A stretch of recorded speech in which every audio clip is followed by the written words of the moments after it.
अच्छा जी, operation strategy and service organisations. अब सर्विस ऑर्गेनाइजेशंस में ऑपरेशन स्ट्रेटजी कैसे होगी और उसको किस तरह क्या कहते हैं कि जी हम लेके चलेंगे। देखें, एक ओवरऑल और जनरल थीम वही है जो हमने पहले पढ़ा है कि आपकी ऑर्गेनाइजेशन की स्ट्रेटजी जो होगी उसी को देखकर सर्विस स्टेट्स ऑपरेशन और प्रोडक्शन की स्ट्रेटजी बनाई जाएगी। लेकिन सर्विस में सिर्फ एक चीज़ और होती है, सर्विसेज में क्योंकि कस्टमर डायरेक्टली इन्वॉल्व होता है वो वो ज़्यादा क्या कहते हैं फेस करना पड़ता है उसको, तो उसके हिसाब से फिर स्ट्रेटजी बनानी पड़ती है। उसके हिसाब से बड़ा कॉन्शियस होता है कि क्योंकि सर्विसेज में कस्टमर बिल्कुल साथ साथ रहता है और कस्टमर को ये फील करवाना होता है कि हर कस्टमर को उस ऑर्गेनाइजेशन ने एक ही तरह ट्रीट किया है, या हर दफ़ा कस्टमर जब आता है तो उसको उतनी ही इम्पोर्टेंस से ट्रीट किया जाता है। उसे ये कभी फील ना हो कि पिछली तो जब मैं आया था तो शायद मैं नया नया कस्टमर बना था, रजिस्टर्ड नहीं हुआ था, तो मुझे सही तरीके से ट्रीट किया गया, लेकिन अब मैं आया हूँ तो मेरे लिए उतनी ज़्यादा क्या कहते हैं प्रोटोकॉल नहीं था। ऐसा ना हो, मसलन एक स्टैंडर्ड स्ट्रेटजी सेट हो तो वो ज़्यादा अच्छी रहती है। अब स्ट्रेटजी डिज़ाइन प्रोसेस जो होगा एसोसिएटेड विद स्ट्रेटजी फॉर्मुलेशन। अब identify, nurture and protect their distinctive competencies. मसलन ऑर्गेनाइजेशन जो है वो इन तीन चीज़ों को work diligently to identify, nurture and protect their distinctive competencies. Service organisations जो हैं वो डिटेल इन्वायरमेंटल स्कैनिंग करें, पीरियडिकली स्वाट एनालिसिस करती रहें, मसलन इस चीज़ का अंदाज़ा जज करती रहें कि क्या हमने ओवरऑल एक स्ट्रेटजी क्रिएट करनी है। ठीक है, जब वो ओवरऑल एक स्ट्रेटजी क्रिएट कर देंगे, बना लेंगे वेरी इफेक्टिव, तो फिर वो देखेंगे कि हम ऑपरेशन स्ट्रेटजी को उसके साथ लिंक कैसे करना है।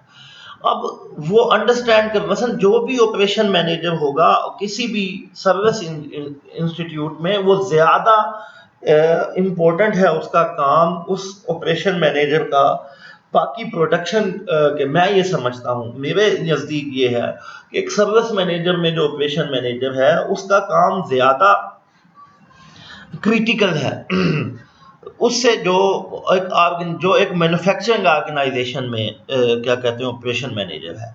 क्योंकि सर्विस ऑर्गेनाइजेशन का ऑपरेशन मैनेजर कस्टमर के साथ लिंक्ड में रहता है, वो कस्टमर के साथ लिंक रहता है, कस्टमर को फेस करना पड़ता है। लेकिन एक मैन्युफैक्चरिंग ऑर्गेनाइजेशन के सब मैनेजर को कस्टमर को फेस नहीं करना पड़ता। तो लिहाजा इसलिए से यहाँ कहा जा सकता है कि वो आर्डर क्वालिफायर, आर्डर विनर या आर्डर क्वालिफायर हो, वो अब मसलन इस तरह का उसकी पर्सनालिटी हो, इस तरह का उसकी का होमवर्क हो कि वो कस्टमर को इतने अच्छे तरीके से वो क्या कहते हैं कि डील कर सके। उसके बाद है जी service customer perceive minimum standard and acceptability to become potential purchase while order winners. ये इसमें बात होगी कि आपका स्टैंडर्ड्स जो है वो मिनिमम मसलन क्या होगा, ताकि कस्टमर ये समझे कि वो हमेशा उसको क्या कहते हैं कि बहुत अच्छे तरीके से डील किया जाता है। जो भी कस्टमर इस ऑर्गेनाइजेशन में आता है सबको एक ही तरह और अच्छे तरीके से डील किया जाता है। कोई ये ना समझे कि जी मसलन कस्टमर बनाने के लिए ये ऐसे करते थे कि जब ये कस्टमर बन जाते हैं तो फिर इनका रवैया, एटीट्यूड जो है वो चेंज हो जाता है। ऐसा नहीं होगा। अब steps in developing manufacturing and service strategy.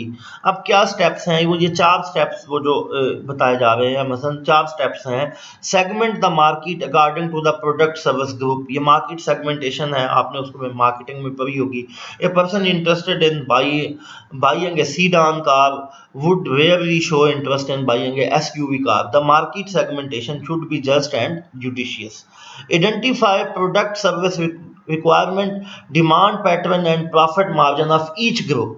कि जी सर्विस की क्या रिक्वायरमेंट है, डिमांड, वो किस डिमांड पैटर्न का मतलब है कि वो किस तरह खरीदना चाह रहा है, वो कैसे उसमें इन्वेस्ट करना चाह रहा है, वो क्यों ये फैसला कर रहा है कि मैं फलां चीज़ खरीदूंगा, और प्रॉफिट मार्जिन क्या है। और डिमांड पैटर्न का एक और भी सेटअप है कि कंपनी देखेगी कि कितनी डिमांड है, इस सेगमेंट में कितने ऐसे पोटेंशियल कस्टमर्स हैं, मुझे कितनी प्रोडक्शन करनी पड़ेगी, मेरा प्रॉफिट मार्जिन क्या होगा। ठीक, ये सारी चीज़ें जो है मार्केटिंग रिसर्च से आएंगी। और department should be able capture these with the help of MIS system. तो ये क्या करेगा जी, ये MIS सिस्टम से। उसके बाद है जी क्वालिफायर और winners.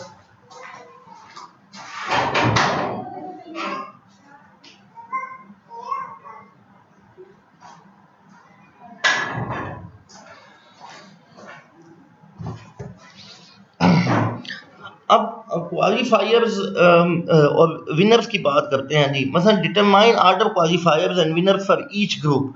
Order qualifiers would meet customer requirement and order winner would satisfy the customers.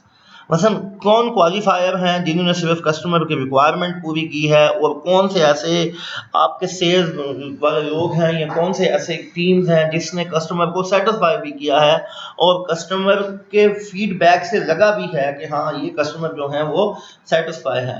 अब होता यूँ है कि नंबर 4 जो ये कहेगा, और वो बिल्कुल ऐसा ही करना पड़ता है कि आप अपने आर्डर विनर्स में चेंज करें लोगों को आर्डर क्वालिफायर से।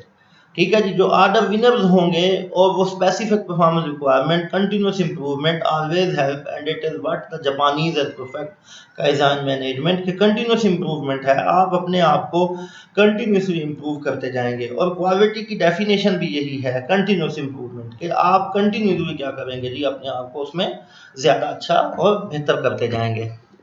अब एक्सटर्नल फैक्टर्स क्या हैं, ये तो हमने पढ़ के एक्सटर्नल फैक्टर्स का कचूमर निकाल देते हैं, क्योंकि कोई भी सब्जेक्ट हम उठाते हैं, मार्केटिंग का, मैनेजमेंट का, कोई भी उठाएं तो यही इकोनॉमिक कंडीशंस क्या हैं जी उस कंट्री की, पॉलिटिकल कंडीशंस क्या हैं, लीगल कंडीशन क्या है, टेक्नोलॉजिकल कंडीशन क्या है, कंपटीशन उस मार्केट में क्या है, और दूसरी चीज़ें क्या जो मार्केट को क्या करती हैं जी अफेक्ट कर रही हैं, ये सारी चीज़ें हमें यहाँ पे डिस्कस करनी होती हैं।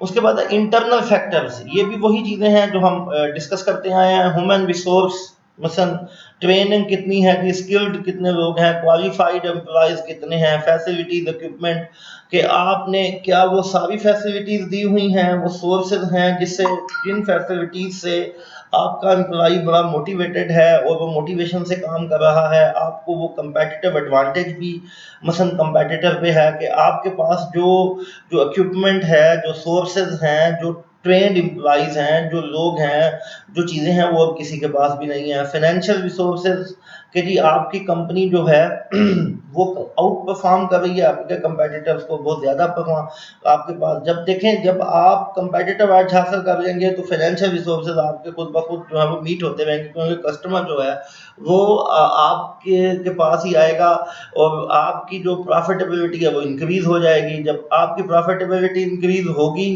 तो आप अपने शेयर होल्डर्स को भी ज़्यादा देंगे, ये दूसरे शेयर होल्डर्स को आपकी कंपनी की तरफ लेके आएगा, तो इससे आपके जो फाइनेंशियल रिसोर्सेज हैं वो ज़्यादा अच्छे हो जाएंगे। कस्टमर जो हैं वो रिपीट कस्टमर्स हैं, कितने रिपीट कस्टमर्स हैं, कितने ऑर्डर विनर्स हैं, कितने ऐसे कस्टमर्स हैं जो आप बहुत ज़्यादा क्या कहते हैं जो आप पे ट्रस्ट करते हैं, आपकी कस्टमर रिलेशनशिप मैनेजमेंट बहुत अच्छी है। Product and service related, how does organisation value itself, whether it provide product और सर्विस दैट ऐड वैल्यू। मसलन उनकी प्रोडक्ट कैसी है ऑर्गेनाइजेशन की और सर्विसेज उसमें क्या है, टेक्नोलॉजी कौन सी है, क्या वो कंपेटिटिव एज के लिए हेल्पफुल है टेक्नोलॉजी, क्या उस टेक्नोलॉजी से बिजनेस करना आसान है, आपके जो एम्प्लॉई हैं वो ये समझते हैं कि ये टेक्नोलॉजी हमारे बिजनेस के लिए बहुत अच्छी है। सप्लायर के साथ आपका रिलेशनशिप क्या है, वो मसलन आपने सप्लायर बैकवर्ड इंटीग्रेशन या फॉरवर्ड इंटीग्रेशन या हॉरिजॉन्टल वर्टिकल इंटीग्रेशन तो यूज़ की हुई है। मसलन आप अपने सप्लायर्स को अपना पार्ट समझ रहे हैं या आपके ही बेस पर वो सारा काम करता है, ये सारी चीज़ें जो इसमें वो होंगी जी। अब स्ट्रेटेजिक सर्विस विजन, अब स्ट्रेटेजिक सर्विस विजन मसलन सर्विस कंसेप्ट इंक्लूड्स सर्विस का लेवल। सर्विस कंसेप्ट इंक्लूड का मतलब ये है कि सर्विस का लेवल क्या होगा। आप अगर आप एक ऐसी क्या कहते हैं कि जी मसलन प्रोडक्ट में है, प्रोडक्शन में है, ये प्रोडक्ट बना रहे हैं, तो आपने कितनी सर्विसेज देनी है। देखें ये उसके लिए है जो मैन्युफैक्चरिंग कर रहा है, कोई प्रोडक्ट बना रहा है, वो उस प्रोडक्ट के साथ कितनी सर्विसेज दे रहा है, वो कितनी सर्विसेज देनी चाहिए जिससे आपकी प्रोडक्ट में एक वैल्यू क्रिएट हो जाए, जिसे हम स्ट्रेटेजिक सर्विस विजन कहते हैं। ठीक है जी। Service level refer to the important elements of service to be provided in stated in term of result produced for customer. Perception correspond to the element perceived by the target market segment, by the market generally, by employee, by other. How do customer perceive the service concept? Customer service को किस तरह लेता है, यहाँ ये सबसे ज़्यादा important है। मैं इसको हाईलाइट कर रहा हूँ कि कस्टमर सबसे ज़्यादा किस चीज़ को इम्पोर्टेंस देगा और क्या समझता है सर्विसेज के बारे में। Delivery focus on the efforts in term of manner which the service is designed delivered market, और कस्टमर ये फोकस कर रहा होता है किस तरह ये सर्विस जो है वो डिलीवर हो रही है, किस तरह क्रिएट हो रही है, किस तरह डिजाइन हो रही है, मार्केट में कैसे डिलीवर हो रही है। उसके बाद है जी ऑपरेशन स्ट्रेटजी। ऑपरेशन स्ट्रेटजी ये सारा हम पढ़ के आए हैं जी। ऑपरेशन स्ट्रेटजी में वो सारे organisation as a supportive include होते हैं मसलन फाइनेंस, मार्केटिंग, ह्यूमन रिसोर्स, ये सारा कुछ एक सपोर्टिव स्ट्रेटजी होती है जो ऑपरेशन स्ट्रेटजी को, ऑपरेटिंग स्ट्रेटजी को, और सॉरी ये ऐसे ऑपरेटिंग स्ट्रेटजी है, ऑपरेशन नहीं। ऑपरेटिंग स्ट्रेटजी मीन आपके जितने भी डिपार्टमेंट्स हैं, जितने भी क्या कहते हैं फंक्शंस हैं, वो किस तरह अपनी अपनी स्ट्रेटजीज को बना रहे हैं और किस तरह वो चला रहे हैं, वो किस तरह सपोर्ट कर रहे हैं अपनी आपकी ऑपरेशन स्ट्रेटजी को और ऑर्गेनाइजेशन की ओवरऑल स्ट्रेटजी को। Focus area include important elements of strategy, operations, financing, marketing, organizing, human resource and control. Also, the central service area along with the location of investment, human resource and technology. Central operation to control quality and cost, improve, measure, incentive, rewards. मसलन जो central operations हैं वो किस तरह, जो operation strategy, central operations mean जहां operation strategy काम हो रही है। अब इसमें ज़रा कंफ्यूज ना हो जाइएगा, मैं दोबारा इसको समझिए। ऑपरेटिंग स्ट्रेटजी मीन ये स्ट्रेटजीज इन तमाम डिपार्टमेंट्स की, ऑपरेशन की, फाइनेंसिंग की, मार्केटिंग की, ह्यूमन रिसोर्स की और इसके अलावा दूसरे लोगों की भी। और सेंट्रल ऑपरेशंस मीन रियल में ऑपरेशंस वालों की स्ट्रेटजी, मसलन ऑपरेशन डिपार्टमेंट की स्ट्रेटजी क्या है, वो किस तरह इम्प्रूव कर रहे हैं, कैसे वो रिवार्ड दे रहे हैं, क्या वो एक्सपेक्ट कर रहे हैं, क्वालिटी ऑफ सर्विस क्या है, कॉस्ट प्रोफाइल क्या है, प्रोडक्टिविटी क्या है, किस तरह वो ज़्यादा अच्छे तरीके से सर्वर का क्या कहते हैं, सर्वर जो हैं जिनको सर्व कर रहे हैं कस्टमर को ज़्यादा अच्छे तरीके से वो लॉयल्टी की तरफ लेके आ रहे हैं। ये सारा बेसिकली ये ऑपरेशन का काम है। अब service delivery system, the important feature of service delivery system, ये बड़े इंपॉर्टेंट फीचर्स हैं जी किसी भी सर्विस डिलीवरी सिस्टम में। The capacity it has to provide at peak level, capacity peak level पे काम कर रही हो, which it should be ensure quality standard, जाहिर बात है क्वालिटी स्टैंडर्ड को इंश्योर किया हो। Service competition provide barrier, no entry by competitors, competitor उसको मीट ना कर सकता हो, वेरिटेबली लो ओवरऑल एंट्री बैरियर्स हों, मसलन एज कम्पेयर टू मैन्युफैक्चरिंग, कि जी जो एंट्री बैरियर्स हैं वो रिलेटिवली बाकियों के लिए वो क्या कहते हैं ज़्यादा हों लेकिन आपके लिए वो कम हो। इकोनॉमीज ऑफ स्केल, हम इस पे बात की है कि आप की प्रोडक्शन का लेवल ये हो कि आप इकोनॉमी ऑफ स्केल अचीव हो ताकि आपकी जो कास्ट, प्रोडक्ट की कास्ट है वो कम से कम हो। ट्रांसपोर्टेशन कास्ट पे को कंट्रोल में रखें, इरेटिक सेल्स फ्लक्चुएशंस ना हो, no power dealing with buyers and suppliers, buyers और सप्लायर्स को कोई पावर, मसलन इनको बार्गेनिंग पावर हासिल ना हो, मसलन आप न्यूट्रल किया हो आपने, ये आपके लिए ज़्यादा अच्छी क्या कहते हैं चीज़ है। प्रोडक्ट सब्सटीट्यूशन फॉर सर्विस, मसलन आप अगर आपकी प्रोडक्ट सब्सटीट्यूशन फॉर सर्विस, अगर आपकी प्रोडक्ट सब्सटीट्यूट है तो सर्विस के साथ उसको आप डिफ्रेंशिएट कर सकते हैं, कस्टमर लॉयल्टी आपकी ज़्यादा हो। एग्जिट बैरियर्स जो हैं वो आपने अपने लिए क्या किए हुए हैं, कैसे हैं, वो आपने ये देखने, ये कुछ चीज़ें हैं जो आपने उसको अपनी क्या कहते हैं सर्विस डिलीवरी सिस्टम में ऐड करनी है या सर्विस डिलीवरी सिस्टम में उनको देखने की ज़रूरत है। अब कंपेटिटिव सर्विस स्ट्रेटजीज कैसे होंगी जी, ये कुछ चीज़ें हैं। ओवरऑल कास्ट लीडरशिप में सीकिंग आउट लो कास्ट कस्टमर, मसलन लो कास्ट कस्टमर का मतलब ये है कि आप ऐसी टारगेट मार्केट या ऐसा सेगमेंट सेलेक्ट करें जहां कस्टमर को सर्व करने में इतनी कास्ट ना लगती हो। अगर उसको सर्व करने में ज़्यादा कास्ट नहीं लगती तो फिर आप अपनी सर्विसेज के साथ और भी बहुत सारी सर्विसेज उस कास्ट में से बचा के वैल्यू ऐड कर सकते हैं। स्टैंडर्डाइज्ड कस्टमर सर्विस, मैंने कहा था ना कि कस्टमर को फील हो कि हर दफ़ा मुझे एक ही लेवल पे जो है ना वो डील किया जाता है, मसलन स्टैंडर्डाइजिंग हो कस्टमर सर्विस का। Reducing personal element in service delivery, promote self service, मसलन आप अपनी तरफ से कोई भी सर्विसेज ना दें, एक्स्ट्रा सर्विसेज ना दें या अपनी तरफ से कोई ना दें कि जी अपना दोस्त बनाने के लिए, अपने ताल्लुकात कायम करने के लिए, नहीं, जो आपकी ऑर्गेनाइजेशन की स्टैंडर्डाइज्ड सर्विस हैं सिर्फ वही उसको प्रोवाइड करें। Reducing network cost, hub and spoke, जो नेटवर्क कास्ट है उसको रिड्यूस करें, मसलन कम से कम कास्ट रखें जी।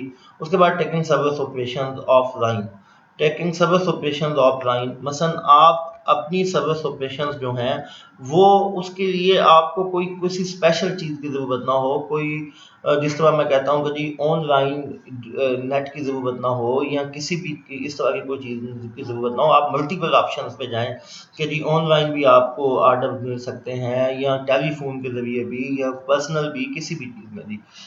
अब कंपेटिटिव सर्विस डिफरेंशिएशन क्या होगी जी? मार्केटिंग ये हमारे पास प्रोडक्शन की है जी।